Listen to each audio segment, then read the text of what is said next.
In this presentation, I'll overview graph-independent subnet training, or GIST for short. GIST is a new distributed training framework for graph convolutional networks, or GCNs for short.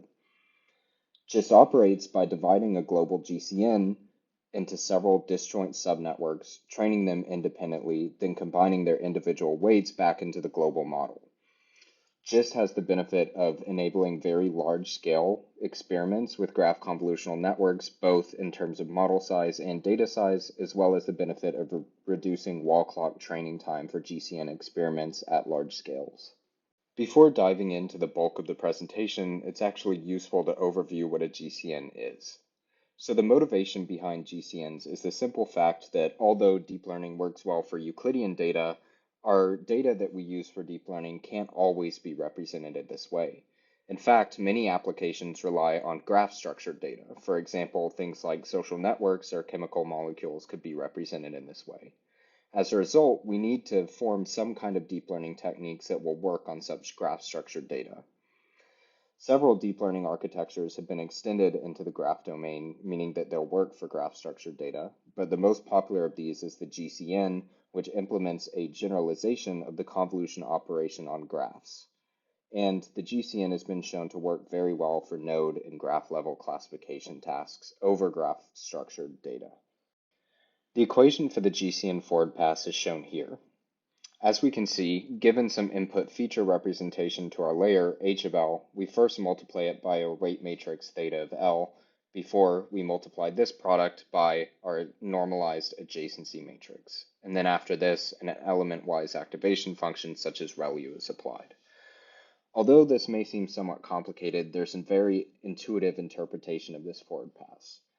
Namely, the multiplication of our feature representation by theta just represents what we do in MLPs. We take our input features and multiply them by a weight matrix to give us our output. Then, multiplying by the adjacency matrix basically aggregates the neighboring nodes' feature representations. Thus, GCNs are just MLPs with intermediate aggregation steps between neighboring nodes for each layer. Currently, GCNs are the most popular model for performing deep learning in the graph domain, but the problem is that their training is notoriously inefficient and it scales poorly with the size of the graph or model. The reason for this is that the receptive field of a GCN, or all of the nodes within the graph that are looked at as the GCN performs its forward pass, expands exponentially with the depth of the model. Additionally, while in the normal deep learning domain, we could just divide our input data into mini batches to avoid excessive overhead in terms of compute or memory, doing this for graphs is not simple. This is because all of the nodes within the graphs are connected to each other and have relationships with each other.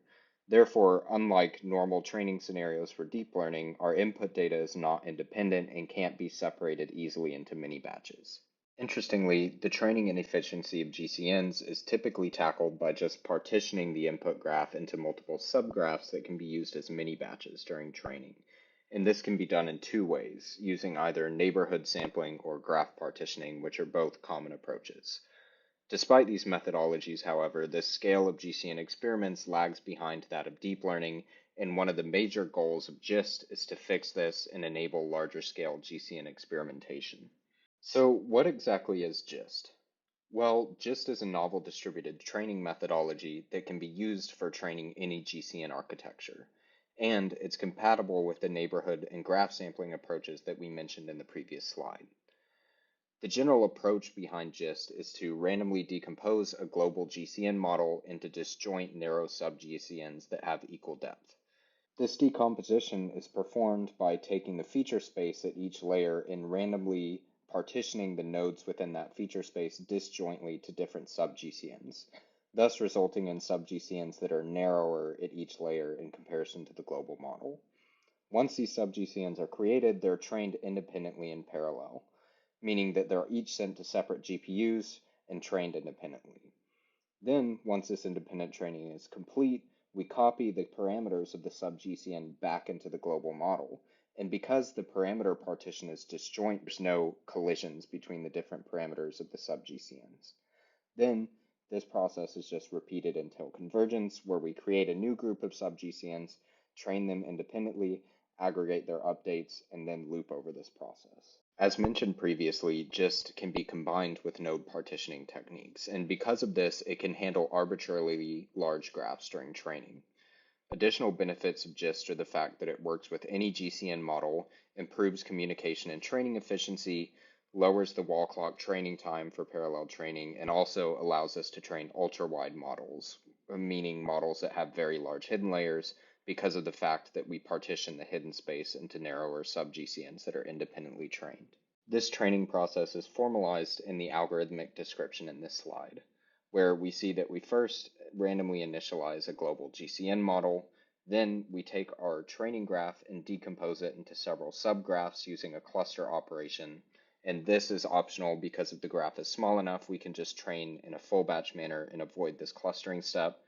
And then for a certain number of iterations, we take our global GCN and decompose it into a certain number of sub-GCNs, which are distributed each to a different worker. Then each of these sub-GCNs are trained independently for a certain number of iterations on their worker independently. And after these number of iterations are complete on each worker, we aggregate the parameters of all of the sub-GCNs back into the global model. Then we do another loop where a new group of sub-GCNs are created, independently trained, and so forth. The training process is also visually described in the bottom figure within this slide, where we see that we start with a global GCN model, which is then decomposed into several sub-GCNs using the sub-GCN operation. From here, we see that each sub-GCN, which is distributed to a different device, receives the entire input graph, and this may be divided into several subgraphs using a cluster operation depending on how big the graph is. But each sub-GCN will see the entire graph. Then, once these sub-GCNs are independently trained, their parameters are aggregated back into the global GCN model, and this process repeats. The process of decomposing the weights of the global GCN into several sub-GCN is also depicted in the top figure in this slide. Within the GIST methodology, we use option B, where the input features are not split between the different sub-GCNs, thus allowing all of the sub-GCNs to see the same input data. Notably, we'll see that the sub-GCN decomposition process simply just chooses a certain number of nodes for each input layer and assigns them to each sub-GCN. Here, within intermediate weight matrices, we see that the weight matrix must be modified and indexed to only account for the input nodes and output nodes associated with a certain sub-GCN. The experiments for GIST are separated into small and large-scale experiments, and we'll overview the small-scale experiments first. The purpose of these experiments is to perform low-cost ablation experiments with the GIST algorithm so that we can see how GIST behaves with different design choices. The datasets that we use are the Quora, PubMed, CiteSeer, and OGB and arXiv datasets, and we train on each of these datasets a 3-layer GCN with a width of 256 for 400 epochs using the Atom Optimizer. The baseline for all of our experiments is always the same. It's just an identical model trained with single GPU standard GCN training methodology. In the table on the bottom left-hand side of this slide, we see the performance of GIST as each weight matrix within our global model is selectively partitioned or not. Here, D0 represents our input weight matrix, D1 represents the hidden weight matrix, and D2 represents the output weight matrix. When analyzing the metrics for these experiments, we determined that every weight matrix within the global GCN model can be split without deteriorating the final performance of the model trained via GIST. The only weight matrix that is sensitive to splitting is the input weight matrix, which reveals to us that if we split the input representation between different sub-GCNs, meaning that each sub-GCN will only see a portion of the input vector, we get a massive deterioration in performance. Other than this, we can partition weight matrices freely within GIST and get good performance. Additionally, within the figure on the bottom right-hand side of this slide, we see that GIST is relatively robust to the number of local iterations that we use during training. Some other findings from these tables and figures are that the performance of GIST is relatively robust to the number of sub-GCNs that we use, which could be anywhere from 2 to 8 in this case. And then additionally, models trained with GIST often outperform single GPU baseline models, which could be observed in the table on the bottom left-hand side of this slide. Now that we know not to split input features within GIST and better understand the behavior of the algorithm over small-scale datasets, we can perform some large-scale experiments. These large-scale experiments are performed over the Reddit and Amazon 2M datasets. On Reddit, we use both GraphSage and Graph Attention Network architectures. We use a width of 256 with between 2 and 4 layers for all the different models. We adopt 500 local iterations and partition the graph into 15,000 subgraphs using metas. From here, we use a batch size of 10 with the Atom Optimizer, perform 80 epochs of total training, and we perform training with between 2 and 8 sub-GCNs. For Amazon 2M, we only use the GraphSage architecture, but we test two different widths, 400 and 4096. In all cases, we use 5,000 local iterations, and we again partition the graph into 15,000 subgraphs using metas. From here, we use a batch size of 10 with the Atom Optimizer. We perform 400 epochs of training in total, and again use between 2 and 8 sub-GCNs.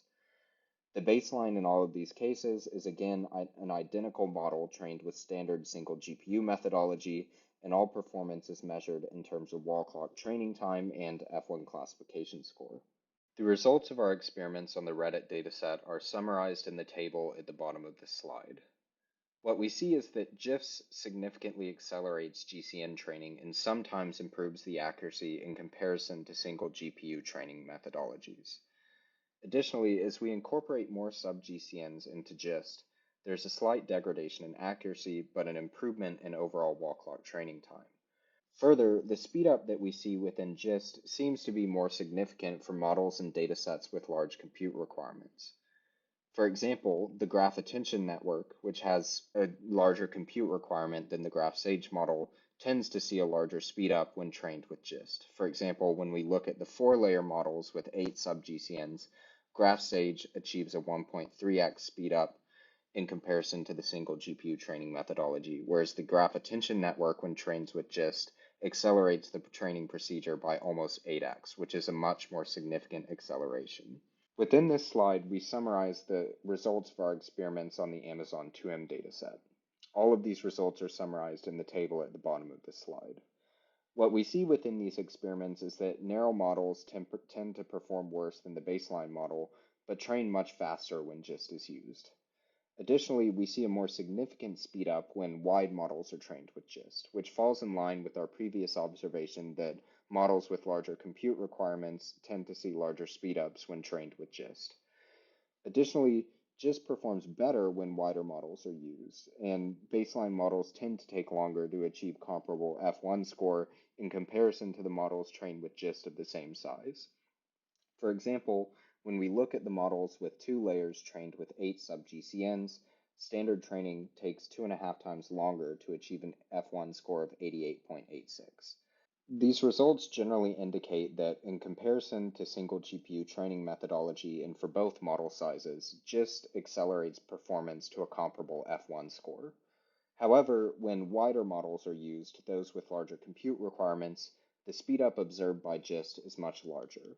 Additionally, we see better performance. This indicates that GIST is probably most suited to training wide models over large-scale datasets like this, which motivates our movement towards large-scale GCN models with very large hidden layers. Inspired by the impressive performance of wider models trained with GIST on the Amazon 2M dataset, we also train ultra-wide GCN models on Amazon 2M using GIST, and these models have hidden layers that are as large as 32,000 nodes. On a single GPU, these models would be impossible to train. However, because GIST disjointly partitions each hidden layer such that each sub-GCN only receives a portion of the nodes within the hidden layer, we can train these models without exceeding the memory capacity of any single device. What we find within these experiments is that standard single GPU training methodologies are very limited in their tractable model widths. In other words, we start to see out-of-memory errors in single GPU methodologies when the hidden layer reaches a size of 8,000, whereas with GIST we can train models as large as 32,000 in the hidden layer. Additionally, we see that the best performance on the dataset, which is an F1 score of 91.09, is achieved by a model with a width of 16,000, which is much larger than can be achieved by single GPU training methodologies. Additionally, for the very wide models, we see a pretty massive speedup as the number of sub-GCNs used within GIST is increased. For example, when we increase the number of sub-GCNs from 2 to 8 being used to train the 32,000 width model with a depth of 2, we see an 18x speedup. Additionally, and in general, we see that single GPU models take longer to train and cannot match the F1 score of the ultra-wide models trained with GIST. In conclusion, GIST is a novel distributed training approach for GCN models, and it enables the exploration of larger models and datasets while minimizing the wall clock time of experiments.